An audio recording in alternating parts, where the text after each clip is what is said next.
Arizona, Colorado, Indiana, Michigan, New Jersey, Tennessee, and Virginia. Listen up. WynnBET is now live in all these states, and the excitement of Wynn Las Vegas has finally landed in online sports betting and casino play. From boosted parlays to live in-game offs on every major sport, WynnBET gives you the tools to win. Sign up today for your risk-free $1,000 sports bet. Download the WynnBET app now or visit wynnbet.com to start winning. You're listening to the Huddle Up Podcast with Chad Jensen and Zack Kelberman. Join Broncos Country's deep divers at milehighhuddle.com and sound off. And now it's time to drop some knowledge.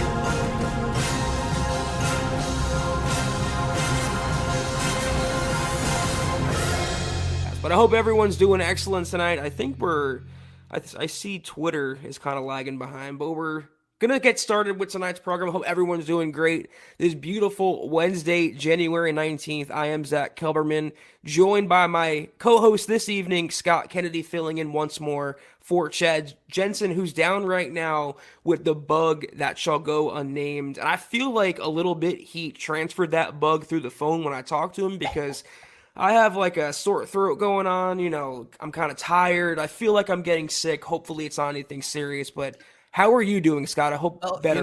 I kept thinking, I have to have it. I just have to. Everyone. Nope. I'm just old and tired. And you know what? I'm not getting any better. As time goes on, I'm still old and tired, but that's why I love doing these shows. These shows, they amp up my energy levels. Of course, then I go into like deep depression as I come back down off the shows afterwards. But no, I really like doing these. So I'm doing well. It's been it's a fun time of year. It's with all the coaching stuff. It kind of helps kill a little bit of time until the game's coming up this weekend. And then we're another day closer to Senior Bowl. We're another day closer to the draft. We're another day closer to new Broncos head coach and a new beginning. If anyone out there questions Scott's devotion to the podcast, he said he goes through a depressive episode when he finishes a show in between shows. He does so much every week now for us, producing and doing shows with Nick and co-hosting with me. It's been a really fun time, but we're going to get into some coaching news that we have today. The Broncos conducted 2 more head coaching interviews, both of them with defensive-minded assistants. We're going to get into the details of that. This is coming off yesterday's meetings. We didn't get to go over that because obviously we weren't on last night, but the Broncos on Tuesday in the Dallas area sat down with Cowboys offensive coordinator Kellen Moore and defensive coordinator Dan Quinn. And Dan Quinn, as we all know, is the rumored favorite. He's the apple of George Paton's eye, and from what I'm hearing and what I'm understanding, he interviewed really well, as did Kellen Moore, and as did Nathaniel Hackett, who the Broncos met with last week, along with Aaron Glenn and Luke Getsy. But it still seems like a 2-horse race between Hackett and Quinn, with Quinn the slight favorite. But today, the Broncos met with 2 more head coaching candidates. They're down to, they've interviewed 6 now of the 10. 2 more today were Gerard Mayo, Patriots inside linebackers coach, and met with him in the Providence area, and also Eagles defensive coordinator Jonathan Gannon, who they sat down with in Philadelphia. Like I said, 4 more to go. They have Kevin O'Connell and Brian Callahan tomorrow. O'Connell in Los Angeles and Callahan remotely. And they have Eric Bieniemy, the Chiefs offensive coordinator, on Friday to wrap up the coaching search, and hopefully we have a decision after that. Again, as of right now, it seems like Quinn's the favorite, but there's a few dark horses in the race. We have an article we want to go over where Woody Page, the Broncos insider columnist for the Denver Gazette, said that Callahan and O'Connell, don't count them out just yet, even though Quinn interviewed really well. So that's the latest. Scott, what do you make of it? Listen up, Broncos country. TickPick should be your first choice to buy football tickets because they save fans money by never charging any service fees ever.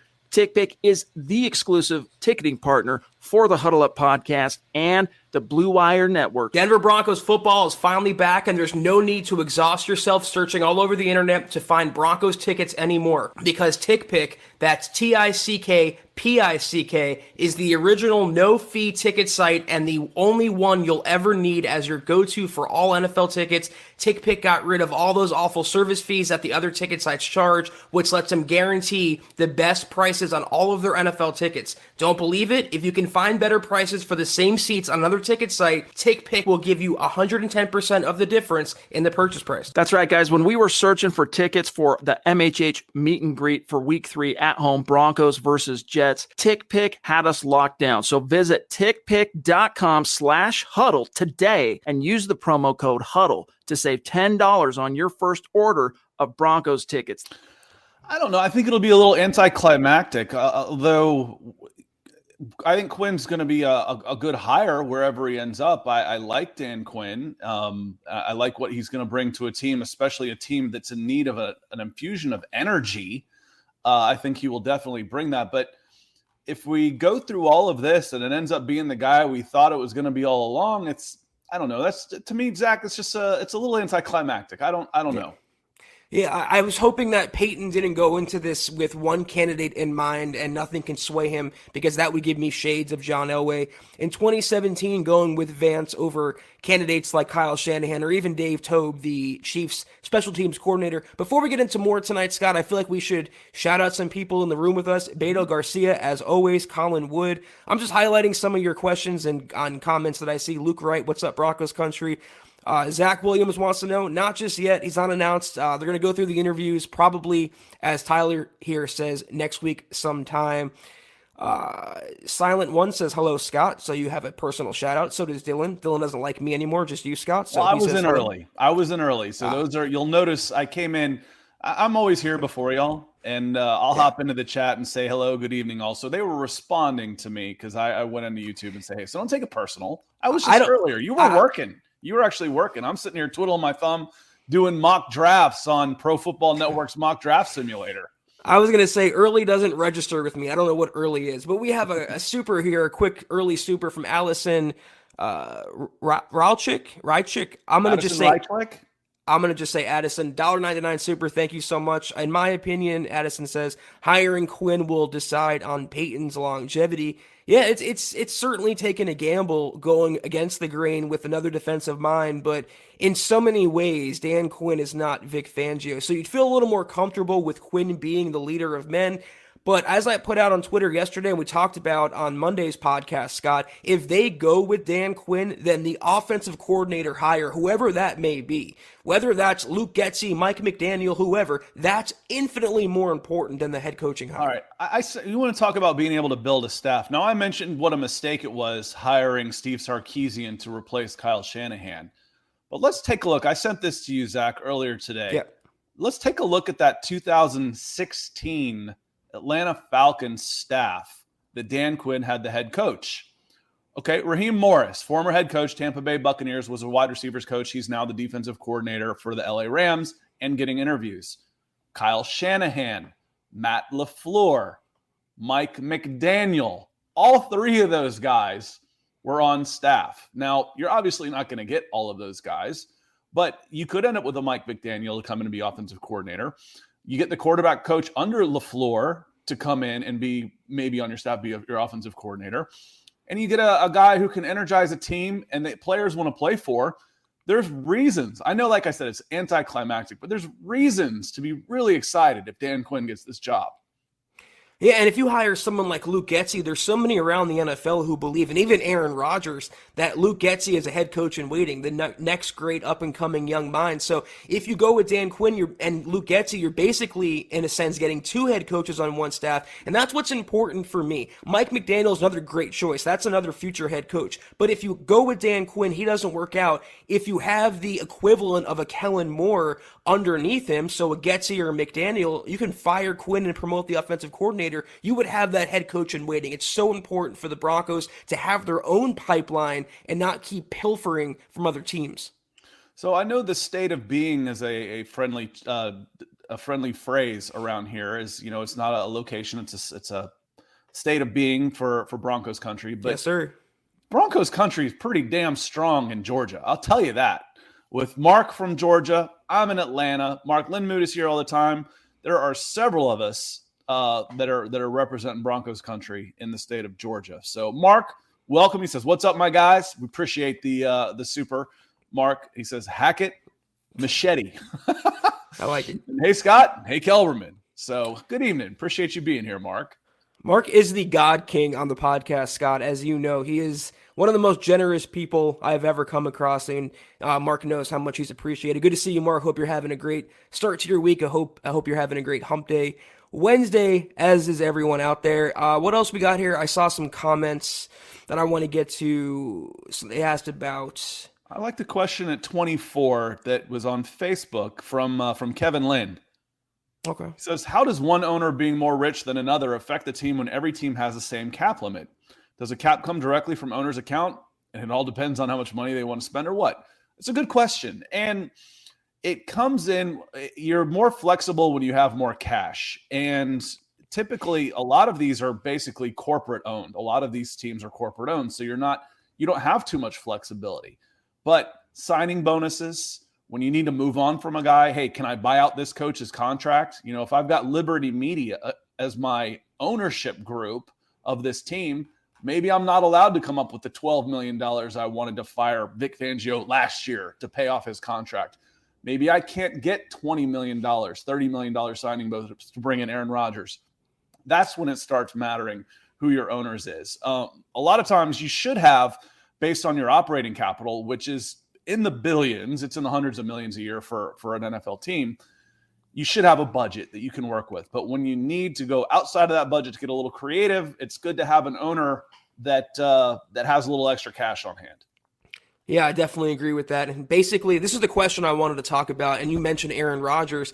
And Eric Figueroa chiming in, and he wants to know the possibility of the Broncos trading back in the draft for more picks. Guys, we're going to kind of interweave the show tonight with questions that you have and comments. We're going to get to the coaching stuff, but we covered kind of the nuts and bolts. We'll come back to it. We want to bop around and see what y'all have to say tonight. But in terms of the Broncos trading back, if they do pick up an Aaron Rodgers, what would be their second biggest need? Or Russell Wilson or Kirk Cousins, whatever quarterback would go the veteran route, their next biggest need arguably is edge rusher. Or I say edge and right tackle. Where are the places other than quarterback I can improve this team the most? Edge. I'd say edge first. Also, I agree with you there. And I think not only it's all synergy here. The edge helps out your interior lineman. You know, we were a little disappointed this year in Shelby Harris's play. Mike Purcell, all these guys. Well, maybe Shelby Harris is playing better if he's got a better edge next to him who's more of a threat. When you got Malik Reed getting blocked out of the play by tight ends, it means guards and tackles have their way to go after Shelby Harris. If they needed to use a tackle to chip on the edge and make sure that he was being handled, all of a sudden things open up a little bit more for your two ends in a 3-4. So edge, number one for me, right tackle number two, and after that, I'm just looking for the old best available player. Who's my best fit for straight out talent. But I'd argue you could probably use another. You can't have enough DBs. We saw that this year. Seemed like you had a bunch of them, and you were scraping bottom of the barrel. Someone doesn't live up to the hype. Someone, a free agent comes in and doesn't get it done. Two guys go down with injuries. All of a sudden, one of the big questions in August, Zach, was what are we going to do with Patrick Surtain? Where's he going to play? Well, you needed him everywhere by the third week of the season. Yeah, and to your point about better edge play, helping out the interior linemen, it brings me happiness to think about what Draymond Jones could be with better play around him and more active outside linebackers taking up blockers. So I definitely agree with that. And one last point before I hop into a super from Jonathan Figueroa. I'm not sure any relation to Eric. If they go the linebacker route, I would trade back potentially for Nakobe Dean. Right now, he's kind of my guy. The case that you laid out was spectacular. That sold me right away. I don't know. I'd go number 9 on him. I think it's a little too rich for my blood, but you trade down to maybe the late teens, early 20s and take him. That's an option. Or it's unlikely if Paton goes the quarterback route in the first round. Number 9 is way too early, but they might move down. Those are the two scenarios where they might trade back. And with George Paton, who stockpiles picks like they're gold, it's certainly a possibility. Yeah, with Nakobe Dean, it's just what else does he do for your team other than play a plus linebacker position? You've got your defensive quarterback. You've got the guy that's going to make everybody around him better because he knows everybody's job. He knows what's coming. I mean, I'm exaggerating to a certain extent, but I mentioned before, you hear sometimes it's like, oh, we were a little predictable. They're dang linebacker was calling out our plays before we ran them. That's Mcgahy Dean. I mean, he didn't just graduate in 3 years from the University of Georgia. He actually got an engineering degree. Most of these guys are in management or, something like that. Early childhood development. They're there to play football, to quote. They're not there to play school, to quote Cordero Jones. And he was right. These guys, they don't care what you make of your scholarship is entirely up to you, because all the coaches care about is their 7-figure salaries, making sure you stay eligible. And it's hard to do that when you're taking legit majors like engineering in 3 years, and then to go out there and just kick butt like he does, not just kick butt, but kick his teammates' butts into gear. Yeah, I'm a Mcgahy Dean fan. You know what always stuck with me was at Stanford, wasn't Andrew Luck like an architectural engineer major or something like that, or rocket science? It was something spectacular, and it's like he was the combination of, amazing quarterback, amazing student, amazing person. But Jonathan hopping in there, $4.99 super. Thank you so much, Jonathan. This is more for you, Scott. He goes, I'm in Kennesaw, right down the road from you. I really would love to get Hackett for head coach. Rock on Broncos. Scott, I'll let you address the Kennesaw part and the geolocation part to that. Kennesaw's going north up from the city center and to the left a little bit. And if you go just a shade farther, like this much farther, you run into Justin Fields. So Justin Fields is from right there. And then you go a little bit farther on 75 and you get Trevor Lawrence. So those two guys were about 15, 20 minutes apart in Cartersville and Kennesaw. And that's where Jonathan is. So good area. And we learned if you run into Justin Fields, he'll turn the ball over. So, Scott, let me ask you real quick. I want to get some more supers. As of right now, it's Wednesday, January 19th, 6:33 Mountain Time. Who is your preferred head coach for the Broncos? Who would you pick if you're George Paton? Oh, God, it's hard because, Zach, I say all the time, and Claude, appreciate the stars, my man. Appreciate the support coming in on Facebook. I'm biased because I like Dan Quinn. So there's my bias. Like I said, we're all biased. What is yours? Do you recognize it? Can you compensate for it? It makes me nervous that a guy that I really like could go to a place and fail and be hated by a group that I also really like. It's kind of the same thing. As y'all know, I'm a big soccer fan. I root for a big team in England called Chelsea Football Club. My favorite player was Christian Pulisic, a U.S. international USA guy. Well, he went to Chelsea. I'm like, I don't like that, because if he's struggling, man, they're all over him. I don't want to see. I'm almost afraid of seeing Dan Quinn go to the Broncos and fail. It makes me nervous. I'd rather see Nathaniel Hackett come in and do well, and I don't have that risk because I don't know anything about this guy. Yeah. I think they're both, the energy they bring are both really, really good hires. I think for the longer term, I would probably rather have Nathaniel Hackett. If I think I've got a shot at winning the whole thing in the next 2 years, I'd rather have Dan Quinn. I have Nathaniel Hackett had a presser today as the Packers get ready for their playoff game. I have it on my Twitter right now if anyone wants to check it out, at Kelberman NFL, if you guys don't follow me already. His charisma, his energy, and his football insight, it's so refreshing and it's so addictive to watch. I'm rooting for the guy. Regardless of whether he goes to the Broncos or not, he deserves to be a head coach, and some team is getting a good coach if they hire him.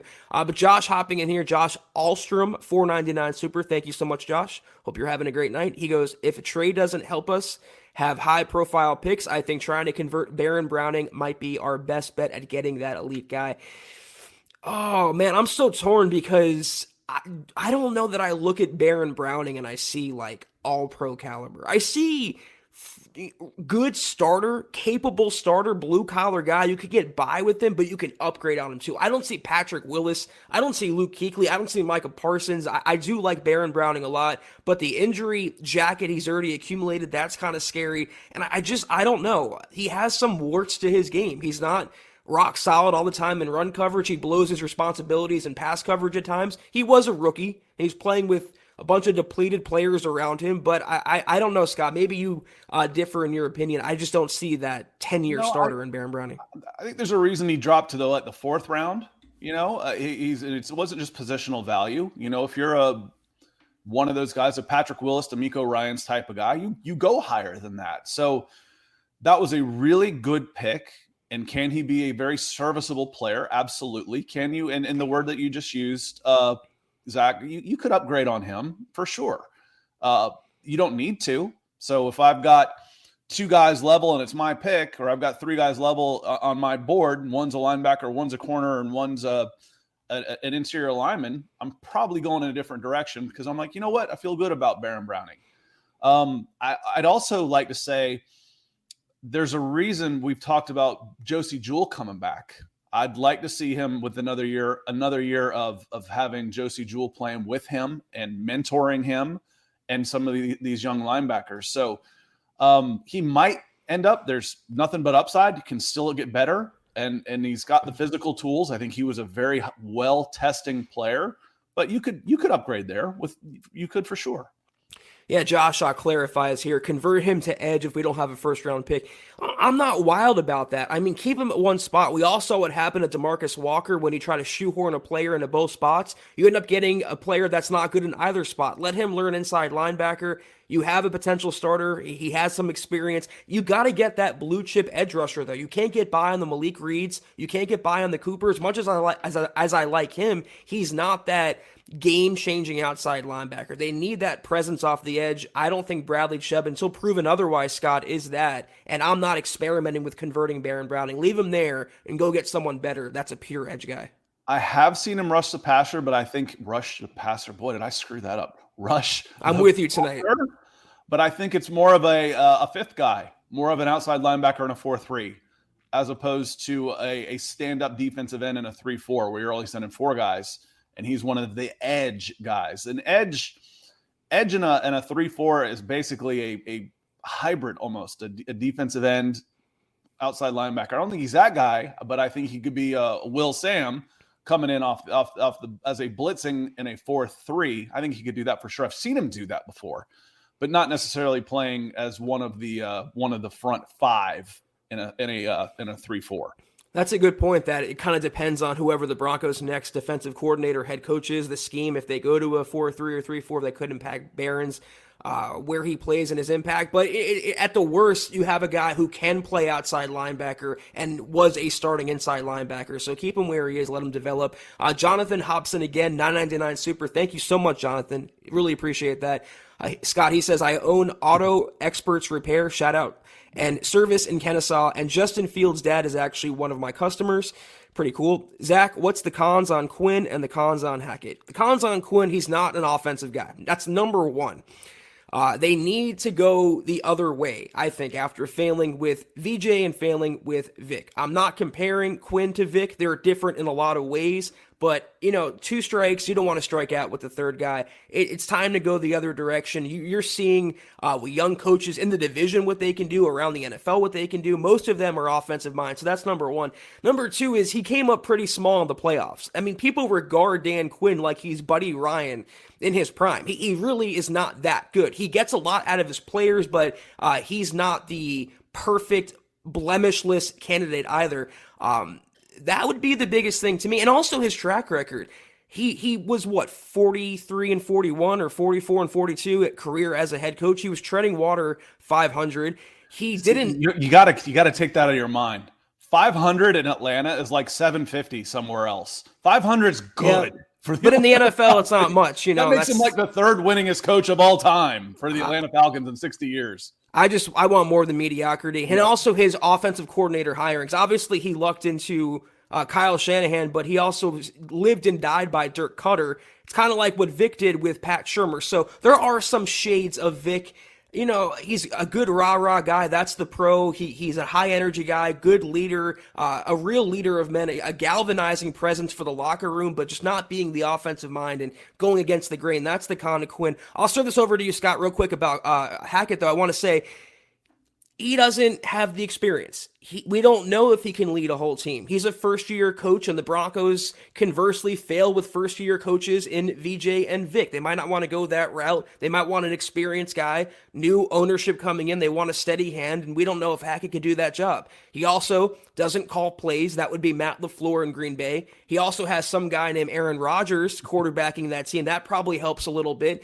And people point to Hackett's background in Jacksonville, and they talk about Blake Bortles and his... I think you broke it down recently. I was listening to you, Scott, that he was like, he had, who was the quarterbacks? Was it EJ Manuel one year and somebody else? It was guys that were forgettable. for sure. And they were middle of the pack. Yeah, I've already forgotten. I wrote it down and did that show. I'd have to go back and look who he had. It's like, okay, what did you do but I remember it was who came in after him was Tyrod Taylor. Right. And then all of a sudden they jumped from like 23rd to 13th in offense. I'm like, yeah, matters who you got. So my con on Hackett, Zack hit on a few of them, the inexperience there. But another one is can he put a staff together? That's, who you hire is as important as anything. The coaches that you hire is, for me, the biggest job that a head coach has. So does he have the ability to put a staff together? Now, being the Denver Broncos and all of those things are a good draw, but can he recruit guys to come in and be his staff and not just his buddy, the quarterback's coach as an offense coordinator? What about the defensive side of the ball? Another part that for me that Zack also mentioned was, if you're not calling the plays, okay, I'm okay. He's got play calling in his background somewhere, I'm sure. But I'm reticent to go get the guy who is coaching Aaron Rodgers. I mean, Aaron Rodgers just does things. He makes ordinary look extraordinary. He can make it look extraordinary, and you can be okay at your job, and Aaron Rodgers is going to boost how he's going to make you look good. Those are the cons. Again, for me, the pros on both of them is just I'll say it before, everybody drink. Culture change. The culture change that either one of these two guys bring is so desperately needed with the Denver Broncos right now. It just absolutely is. Rodney coming in. Appreciate the stars and want to say hello to a few folks who have been very patient coming in also on Facebook. Good to see you, Michael. Ronquillo coming in with some stars. And let me come down here a little bit. And Kevin Lynn, he says, I haven't donated for a while. And thanks for still answering all of my questions. Buddy. Hey, our pleasure. You got good questions. So it makes for better content and good show. And he comes in as a thank you with some stars. So Kevin, certainly appreciate you. I think I'm the only one that doesn't call you Zebulon because I read the whole name. Most of these young guys can only get through half a tweet before they tune out. So semantics, Scott. You are a legend, Zebulon. We appreciate you. And as Chad always says, we're just here for y'all's interaction. It's not a matter of supers and this and that. Just interact with us, ask us questions, debate us. That's what we're here for. Scott, I want to tack on one thing. You made a good point about the youth of Nathaniel Hackett putting together a staff. You seem shocked. Together a staff. You in the past 5 minutes, you said I listened to you and I had a good point. That just. I don't get it. I'm confused now. Don't get used to it. But he's so young. He doesn't maybe have those connections around the NFL like Dan Quinn does. Dan Quinn's been around the block as a head coach, as an assistant. He knows a lot of people. Nathaniel Hackett might not have that Rolodex. So building the best staff, that might be a con working against Hackett as well. And Dan Quinn is beloved, basically. Right. You can't find anybody that's going to say a bad thing about Dan Quinn, the person. Would somebody want to come work for Dan Quinn? Yeah. Is he too easy of a boss? Maybe. The loyalty to a fault is a little. If one of his biggest mistakes was, again, going back to Dirk Cutter, hiring Steve Sarkisian and not firing him after year one. Those were mistakes. So he needs, and I think.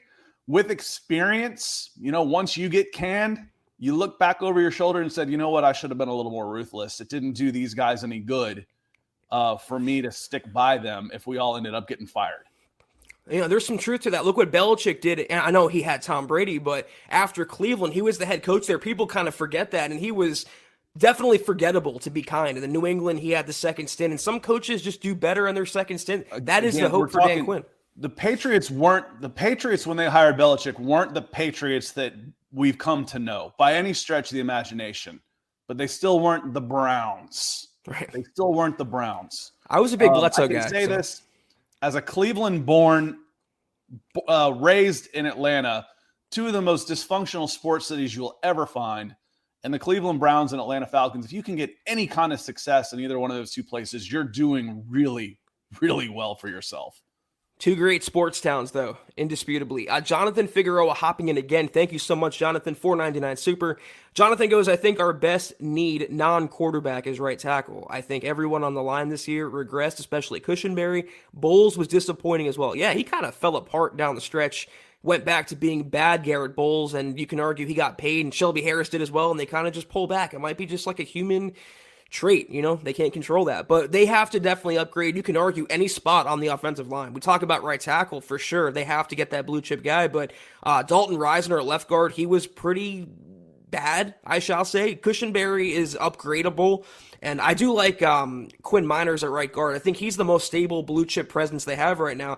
They're going to hold on to Bowles for one more year and hope that it was a fluky year under Munchak, and he might not even be there on this coaching staff this year, Mike Munchak, but I would definitely, above all else, you need that edge protection. It starts there. Whatever quarterback is playing quarterback for Denver next year, they need those edge guys locked down, and I would definitely, for sure, if not quarterback, if not edge rusher, I would do right tackle in the first round. Either way. And the thing is at 9, you should have one or the other. You should have your choice of a good offensive tackle. And, at that age, I don't necessarily care about right or left. Give me an offensive tackle, and I'll put him at right for a while until we get done with, decide what we want to do with Bowles. That's okay with me. I'm not too worried about, he played left tackle in college. So what? We'll make him a right tackle for a little while. If we go with a first-round draft pick like Cross, if he were to fall from Mississippi State, if he ends up going at 9. I agree with you 100%. There was one other point in there that I was going to make, and I forgot what was the first part of that. Bowles. Sweet. It was it was with the line. Better offensive coordinating will make this line look better as well. Sure. And we talk about did they run a screen? Why does it seem like every time I'm watching one of the teams that I'm following, either the Broncos or the Falcons, every time they run a screen, the ball is thrown and the ball carrier is surrounded by 3 guys. Every time a screen is run against either of these two teams, it's a jailbreak. Goes for 30. They dump it right over the top, and the ball carrier catches it, and he's got 3 of his own guys leading the flow. It's like they're in your playbook. They absolutely are in your playbook, and the screen is great. It's awesome. I love a well done screen pass. I didn't see many of them from the Denver Broncos. I saw plenty against the Denver Broncos. Better offensive coordinating, more consistent play across the board will follow.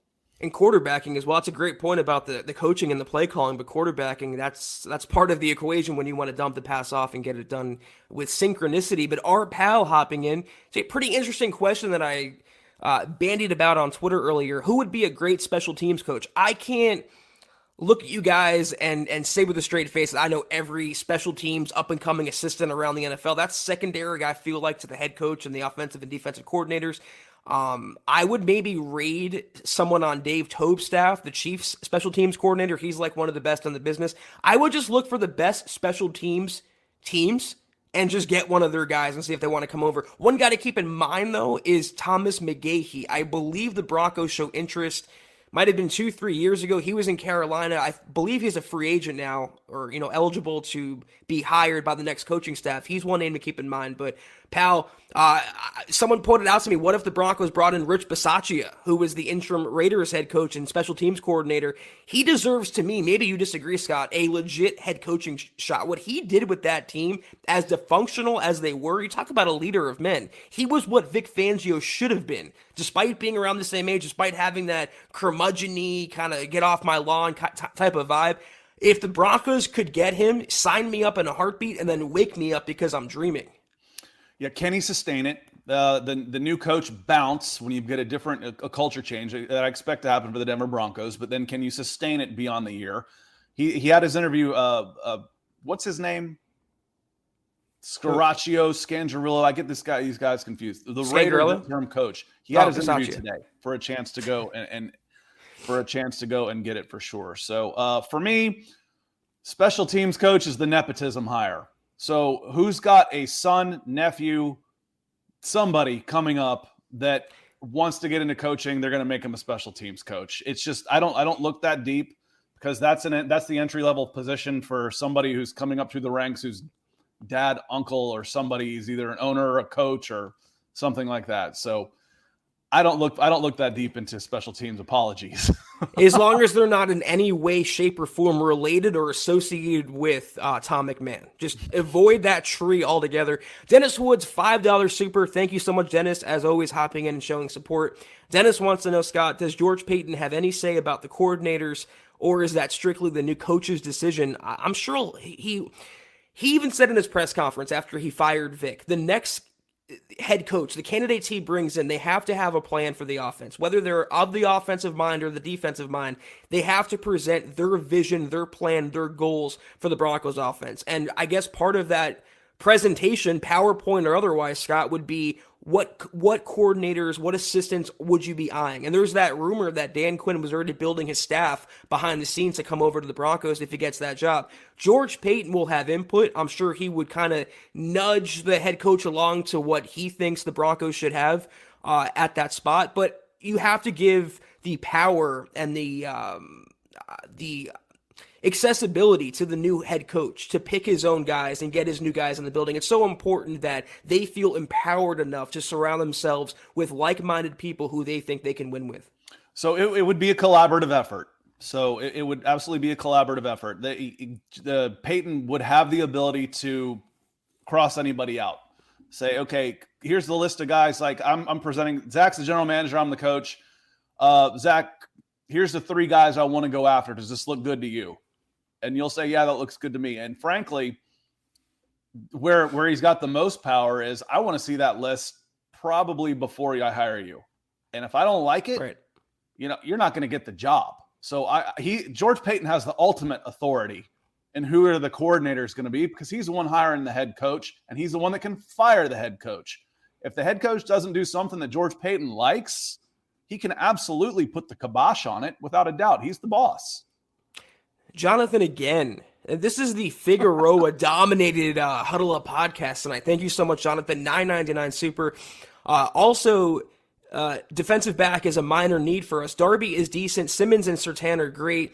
Other than that, we are weak at the position. Caden will start. OJ looked good off the injury. Yeah, they have something with Ojemudia for sure. They're pretty deep at cornerback. Darby, he was shaky. He's not a lockdown guy by any means, but he was better than AJ Boye was a couple years ago. Obviously, Surtain is a future All-Pro in my opinion. Simmons is of that caliber already. Caden Stearns, I think, does have long-term starting potential. They have Jamar Johnson as well. They're in decent hands.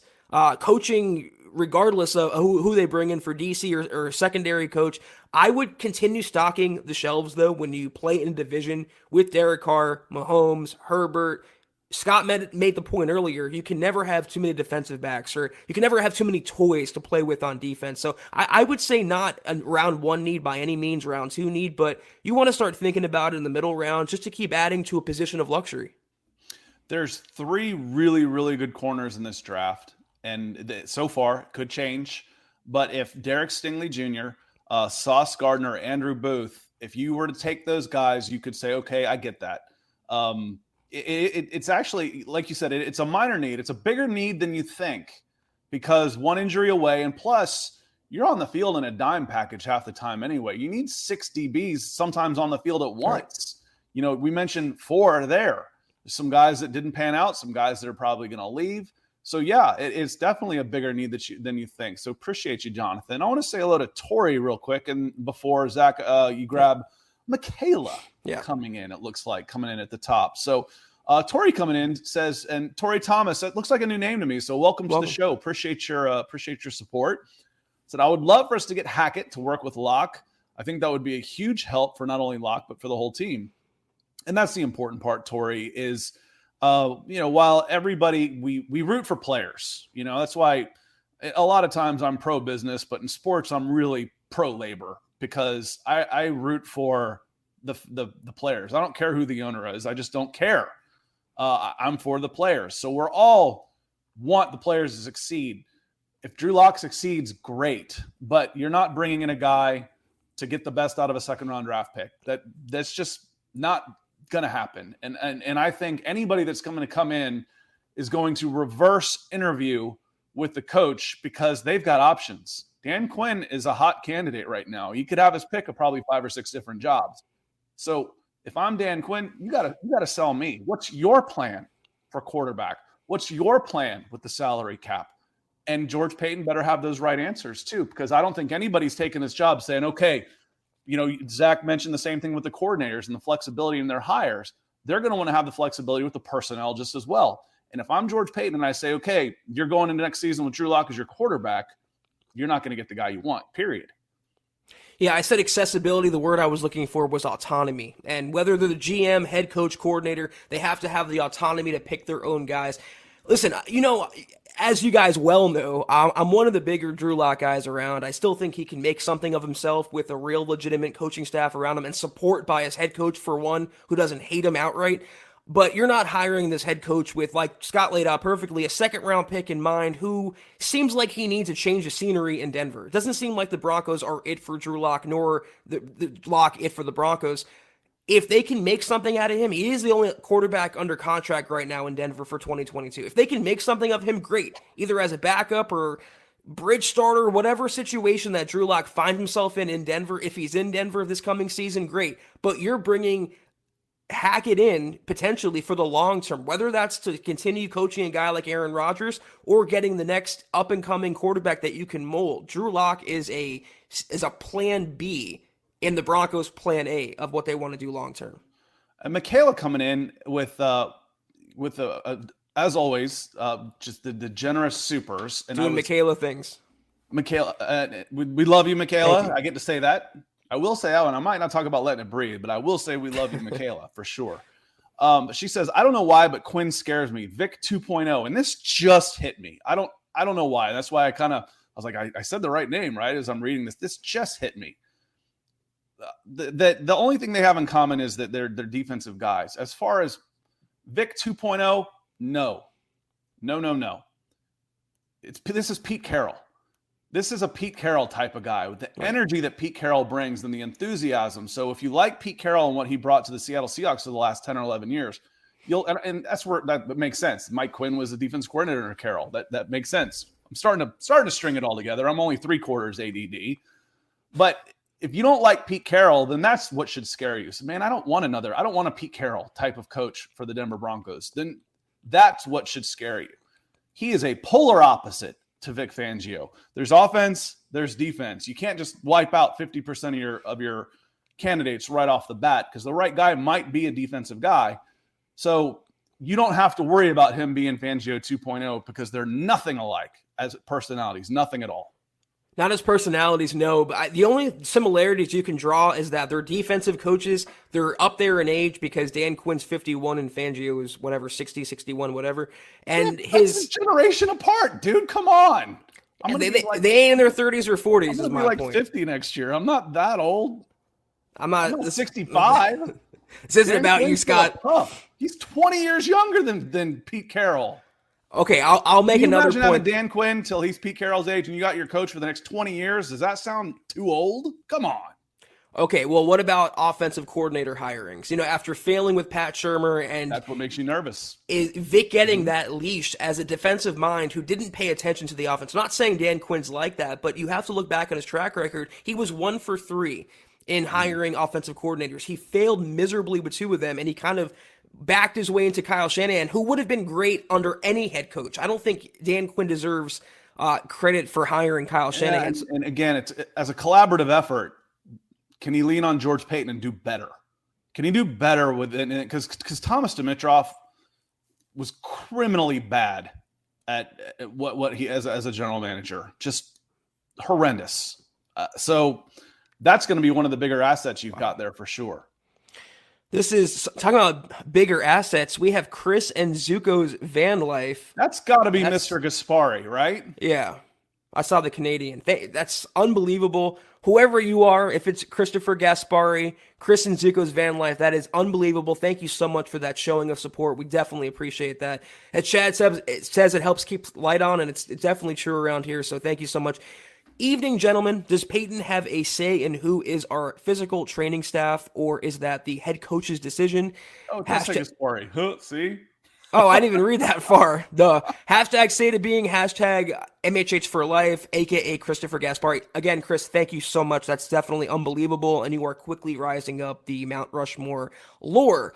In terms of the training staff, if I was Peyton, I'd say, listen, Lauren, you're fired. You're regardless of what the next head coach says, you're gone. We have to shake it up here. But that is going to be like you use the word perfectly, Scott, a collaborative effort between general manager and head coach. I hope that Paton has seen it's not just a fluke with Lauren Landau and the training staff. This was years of the same situations, trends, not coincidences. So I would hope that Paton interjects that, but that's going to be whoever the head coach wants to bring aboard, and more than likely, like they're replacing the entire coaching staff, they're going to bring in their own guys. TBD. Unless you are hiring John Gruden and giving him a 10-year, $150 million contract and making him president, CEO of operations, and head coach, George Paton's the boss. George Paton will be the boss of the head coach. He will have a say in everything except maybe ownership. But he will have a say in everything that has to do with the day-to-day. And real quick, before we get to Jonathan, let me bring this up here real quick, because after Christopher Gaspari came in, I wanted to show the rankings on YouTube right now. I updated these today. It's probably a little small. You can't quite see that. Let me zoom in just a tad. Zoom. And you see the DWI guys is still number 1 on YouTube. Christopher Gaspari, number 2. Might have to change the name again real quick. Michaela coming in, Robbie Nunn's 4. Mark from Georgia came in big today too. And you notice Christy made a move up. KR there sitting at number 7. And I want to show you a name blast from the past who made an appearance on Broncos for Breakfast. How about number Pobby? 15? Pobby coming Wow. back in. So I think she's very near and dear to the hearts of Broncos country. She kind of had some personal issues when right about the same time I started. So it is good to see Pobby back. So thanks to all of you as we go down the list here. And you see what a great amount of people we have that support this show. We certainly appreciate you without a doubt. Can't say enough. Scott, it came to me. Christopher Goat Sparry. That's what we're going to call him from now on. That's your nickname. You've earned it. Thank you so much.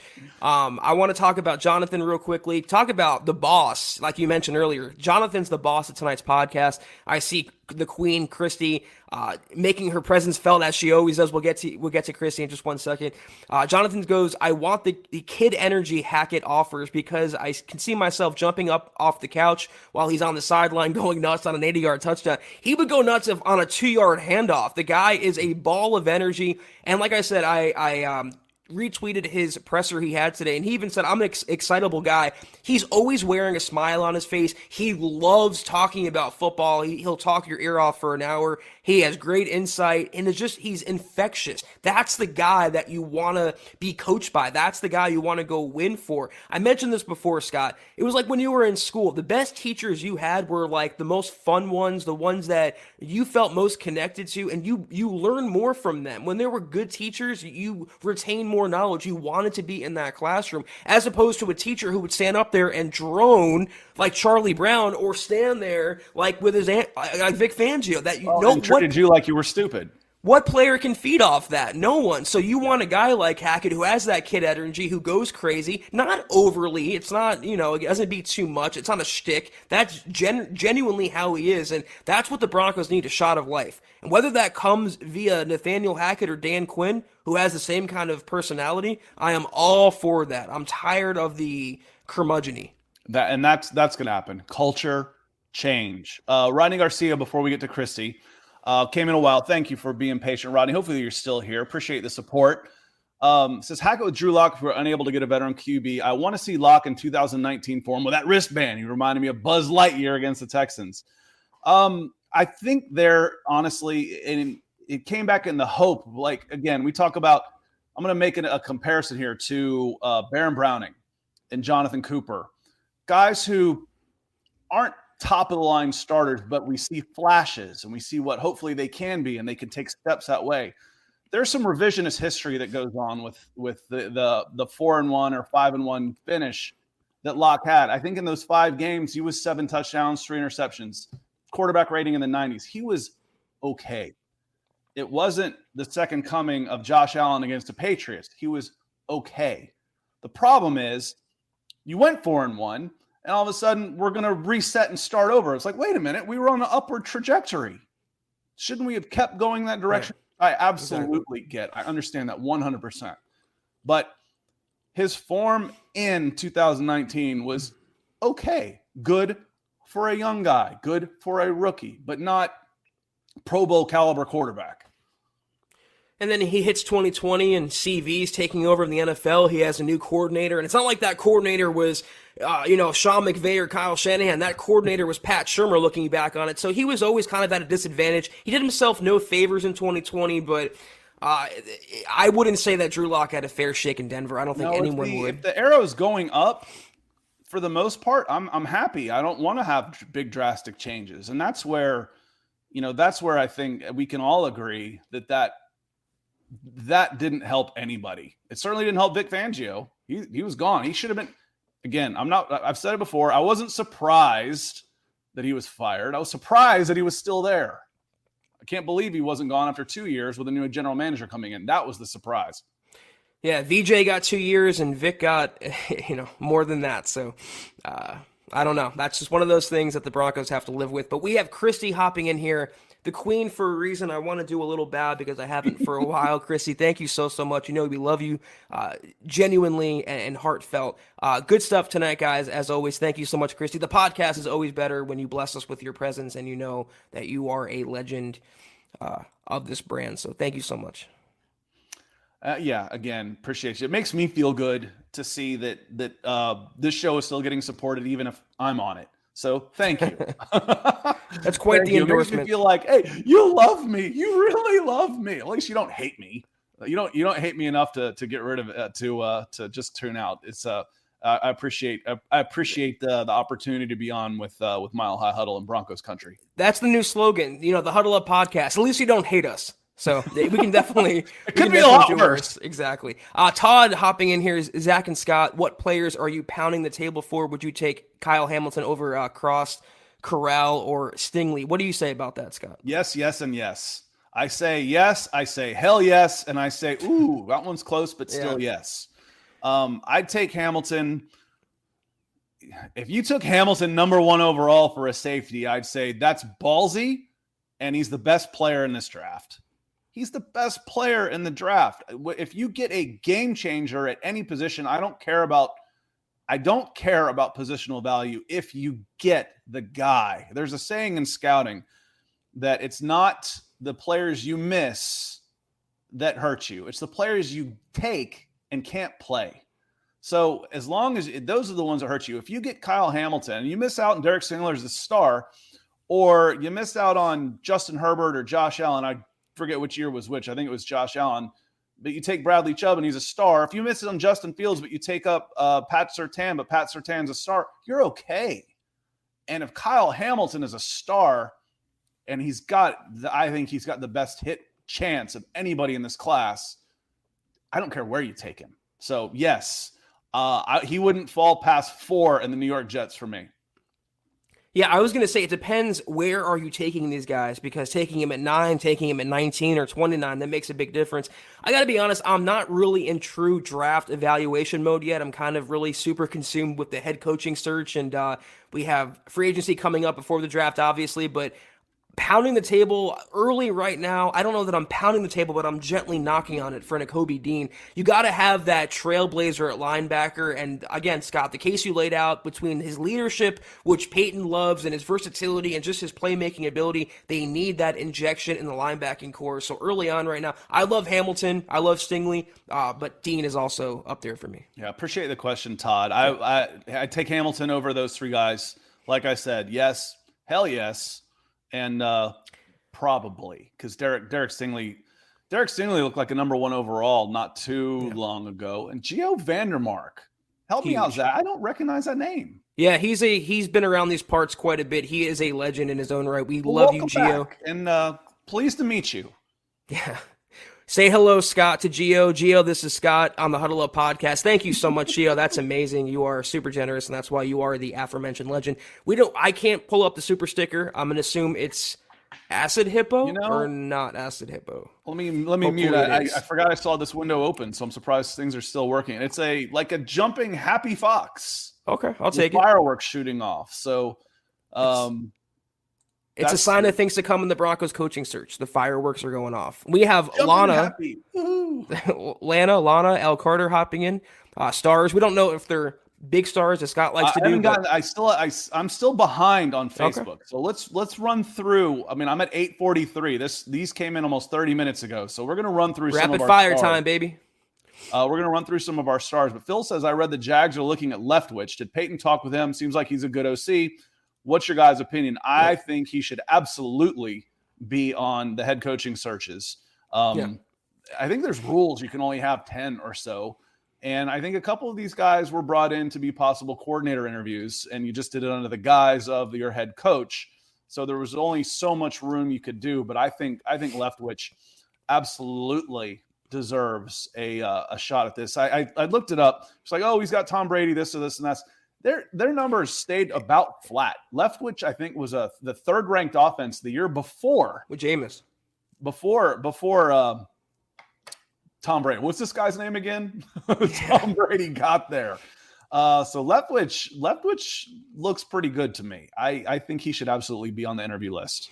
Yeah, I was shaking my head because the Broncos have not talked to him, but I think they should have used an interview request for him and not Gannon or Mayo or Aaron Glenn for that matter. But they're not talking to him. I think he'll make a fine head coach. I think Jacksonville will be perfect for Leftwich. Work with Trevor Lawrence. He played for Jacksonville. I think that's a perfect match. But no, he did not request an interview, and they're not going to talk to him as of now. So him or Brian Daboll, that was really stunning to me that Paton didn't reach out, but he has better plans in mind, apparently. Well, Miguel coming in, and I think Miguel's sitting at the top of the Facebook stars right now. If not, he's pretty close because he's always supporting all of our shows. And I know because I'm on all of them, either behind the scenes or on. And lately I've been on, and we see Miguel all the time. He says, well, can't stay and watch, just want to show some love. So hopefully when you come back and listen, you get the love back from us. So certainly appreciate it. And this is a comment coming in again, just real quick. Just want to reiterate from Al Real. So why would Denver fire Fangio and hire another defensive-minded coach like Quinn? The Broncos need an offensive-minded coach if they want things to turn around. And again, for me, it's about the personality. It's about the culture change. It's not just offense, defense. It's who's the right guy to lead this team. And it might just so happen to be that he's a defensive guy. It might be. Yeah, I can't be hypocritical. When the Raiders snuck into the playoffs, I said they don't have to be offensive, defensive. They don't have to be the flashiest, most popular guy, the most expensive guy. They have to be the right guy. And for the Raiders this year to lead them to where they got, considering the turmoil, Bisaccia was the right guy. Paton, he said it in his press conference. He tipped his hand. He said leadership is the number one quality we're seeking. And in terms of leadership, Dan Quinn blows away the field. And if Paton thinks he's the right guy, all we can do is trust his judgment and hope he picked the right guy. So the first show that Zack and I did together in our little feeling out process of I made mention, it was about week 6 of the season. And I said, Zack, we're in the shame on me phase of this relationship. And Zack says, oh, already? He thought I was talking about me and him. And no, I was talking about me picking the Broncos to win when all they really need to do is show up. They mailed it in. That team was done. That team, you could tell by week 5 that team didn't want to play for Fangio anymore. Yeah. That they were just done. And it's like right then, I was like, that's dead man walking. He's a dead man walking. And it's the culture change for sure. But Rodney coming in with some more stars, saying main positions to fill are edge rusher and offensive line. We absolutely agree. When we talk about the easiest places to improve this team, other than quarterback, in free agency or draft, it's right tackle and then edge, and then to a lesser extent, the interior line as well. So appreciate the comment, Rodney. He's coming in with stars. Rodney's all over the timeline. Thank you, Rodney. Huge generosity from Rodney. Yeah, for sure. I want to point out, we're kind of winding down, guys. If you have any questions or comments last minute, get them in. We'll try to highlight them. But Zebulon, first off season without Vaughn and pass rusher is immediately the biggest need. Oof. Yeah. Well, that's what happens when you whiff with the number 5 overall pick and Bradley Chubb. When he doesn't work out, you're kind of set back because that's the bluest of blue chips to take at that spot. You passed on Allen, you passed on some other players to take a guy who didn't pan out, so that's what happens. But I'm loving what Vaughn's doing. I think he has 6 sacks in 5 games, and playoff Vaughn is activated right now. He gets to face Tom Brady again, who he's owned in his career. I'm happy for Vaughn and what he's doing in Los Angeles. Vaughn wasn't brought to LA for the regular season. Right. The more they expand these playoffs, the more it looks like the NCAA tournament, where the good teams are going to make it. They might drop a game here or there. It doesn't matter. They're going to get their 11-6 and get into the playoffs, and then the good teams are going to step up and wipe these teams that were in the hunt at 8-8 going into the last week of the season. It makes for a watered down first round of the playoffs, and Vaughn was not brought in to go hair on fire in week 14. Yeah, for sure. Jaden hopping in, Jaden Torres. What do you think about? Isn't he the center for the Buccaneers, Jensen? I don't know much about him. Not our co-host. I think it's Ryan Jensen. My opinion of him, he is the center for the Bucs. If the longer that Brady sticks around and Bruce Arians, for that matter, they're going to keep the band together as much as they can. So I'm assuming he's going to be a free agent in March. I think if Brady's there, he's going to stay with Brady. So that's one thing to keep in mind. I'm still a big Lloyd Cushenberry truther, though. I think the Broncos have something there. You can argue at stretches, at times, he was, I know it's not saying much, the most consistent guy, especially because before Quinn Miners got into the starting lineup. So they can upgrade on him, but I don't know. Made me nervous how dominated they got in the trenches by big physical interior linemen on defense. It made me a little nervous there. When we watched the Broncos really get beat, whoever had an alpha dog on a defensive tackle. And I'm just not sure Cushenberry is a championship caliber interior lineman. Jacob Foster, championship caliber superstar giver, that's for sure. Appreciate you coming in here, Jacob. DeAngelis Jones. And Zebulon, I read it, Zebulon Kevin Lind. I read that as like a fraternity name, so I apologize if your first name is Zebulon. I've been thinking your name's Kevin the entire time. So thanks for the shout out there. I think we're going to close the podcast tonight, guys. On this note, Scott, Art Powell wants to know. I'll let you go first. Who do you guys have going to the Super Bowl, Scott? Oh goodness, I like the Bills. I do. I like the Bills. I think they are the most complete team. I think they've got a quarterback that can match, maybe even at times exceed the quarterback on the other side of the ball. They're both capable of the spectacular. Their interior line play on defense is really strong. They've got playmakers at the back end of their defense as well. They've got skill players. You know, you got Diggs over there. Could use a little bit better out of the running back, but we'll quote Nick and say running backs don't matter, especially when you got a 240-pound running back that's making linebackers look like they're running in quicksand.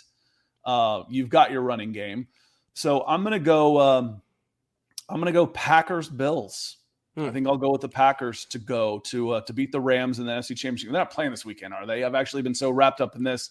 It's Rams and Bucks. Okay, I didn't think so. So I'm going to go, oh, can the Rams beat the Bucks? Oh, that's going to be a heck of a game.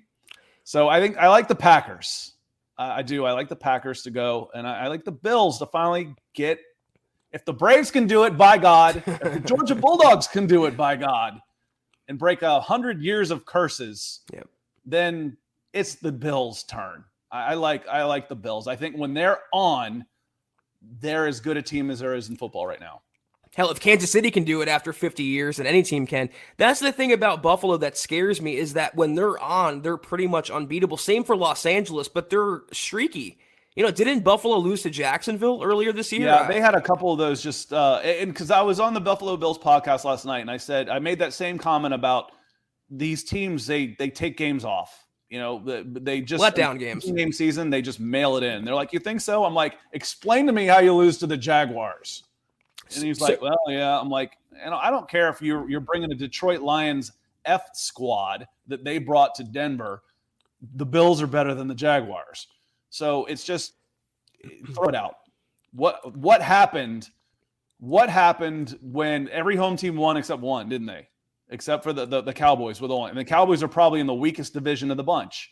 So maybe their record was inflated a little bit going into the playoffs. But the teams that you expected, the teams that we thought that were the better teams in the AFC and NFC, they all won, and most of them won pretty handily. My preseason pick was that we're going to get a rematch of Bucs and Kansas City, and I'm going to stick with one of those teams. I think it's Buffalo and Kansas City in the AFC Championship, and if that Kansas City defense just plays a little better, they can win any game in the offense if they hold on to passes. I just think Kansas City is getting hot at the right time. They're finding their offense. They're finding ways to get big plays despite teams playing cover 2 shell, taking away the deep ball. They're getting Tyreek Hill involved. So I'm going to go Kansas City. I'm going to change my pick from Tampa Bay. I don't think they can weather the loss of Chris Godwin, not even Antonio Brown so much, but their running backs are hurt too with Fournette and Rojo. I think they're going to be eliminated, and especially, again, if Los Angeles can play up to their potential, they're pretty much unbeatable if Stafford's on point. So I'm going to say Green Bay, Kansas City in the Super Bowl, and I'm going to say Green Bay wins that. Aaron Rodgers gets another one, and he might walk off in the sunset, a la Peyton Manning. I don't see. I that's the one part I disagree with y'all on. I think if he wins, he's more likely to leave. I think the two scenarios, we got that question the other day. What are the scenarios where you see Aaron Rodgers leaving the Packers? One, they get their doors blown off, and he feels like they're too far away, and he wants to go somewhere else. Two, and this is more likely to me, is if he wins a championship. If he wins the championship, Buffalo and KC play. Yeah, thank you for making that point. The next game, I think, is the AFC Championship game. Exactly. I think Tennessee and Bengals are teams 3 and 4. I expect the winner of the Buffalo-Kansas City game this weekend, which I picked Buffalo to win 31-27 last night, to be in the Super Bowl. But I don't think Aaron Rodgers is going to win back-to-back MVPs and then say I'm done. Because when you're done, you're done. And you've got the rest of your life to be done. He might just say, I'm done with Green Bay. I came back. We had this drama last year. Now I want a new. I delivered you another Super Bowl. You're welcome. Now I'm going for a new challenge. And you know what? Green Bay Packers fans will say thank you and good luck. God bless. When you're ready to go into the Hall of Fame, we'll be here for you. Yeah, it's certainly a topic that we'll discuss in the weeks ahead, but that's going to do it, I think, guys, for the Huddle Up podcast for this evening. Thank you so much for tuning in with us. I'm looking at the banner, Scott. I see a BTB took over our banner section, so we don't have the Huddle Up Pod banners, nor our Twitter banners, but follow the pod on Twitter at Huddle Up Pod. You can follow the main account on Twitter at Mile High Huddle. You can follow Scott on Twitter at Scout Kennedy. You can follow myself at Kelberman NFL. If you haven't, go to huddleuppod.com and get yourself a t-shirt, get yourself a hoodie, beanie, coffee cup, all great things at huddleuppod.com. And if you haven't, facebook.com/Mile High Huddle, hit that big blue button. Instant access to VIP programming, Kelberman's Corner, Broncos Book Club, and Trickle Zone each and every week. And facebook.com/Mile High Huddle Pod. Like that page and follow that page. If you haven't, guys, go to Apple Podcasts and leave your football priest, including Scott, a 5-star review for a chance to win some swag each and every single month. But if you can't do those things, please do these 3 things. Takes a few seconds. Subscribe, like, and share this video and every video you see on the MHH channel. Helps us grow and reach more Broncos fans just like you. Scott, any parting words? No, I don't want it to be Tampa Bay. I've had enough of Brady. He's got enough of them. They won one last year. Great job. Let's let somebody else do it this year. And I think I think this is as deep a good group of teams as we've had in a while. I could see one of 5 or 6 teams winning it this year. And I think the next couple of weeks are going to be really a lot of fun. Not just for the Denver Broncos, for all the reasons of a new hope, but the playoffs and the Super Bowl will actually be interesting for a change. It'd be a fun game, Buffalo and Cincinnati. That would be a fun game for the, casual and diehard football fan. But we're getting out of here, guys. Back on tomorrow. You have Broncos for breakfast tomorrow morning, Scott? Broncos for breakfast. Building the breakfast for Broncos Huddle Up Huddle. So, yeah, we're back tomorrow. Nick and I will be back on tomorrow at 7:30 Mountain Time, 9:30 Eastern. And we'll be ready to talk some more football. And we'll probably get into the draft a little bit. And Nick and I both tend to stray that way some with our personal interests. Check that out, guys. Also, we're back on tomorrow night for the end-of-week Huddle Up podcast, 6 o'clock Mountain, 8 o'clock Eastern. Take care, and as always, go Broncos. You've been listening to the Huddle Up Podcast. Join Broncos Country's deep divers at milehighhuddle.com to keep the conversation going.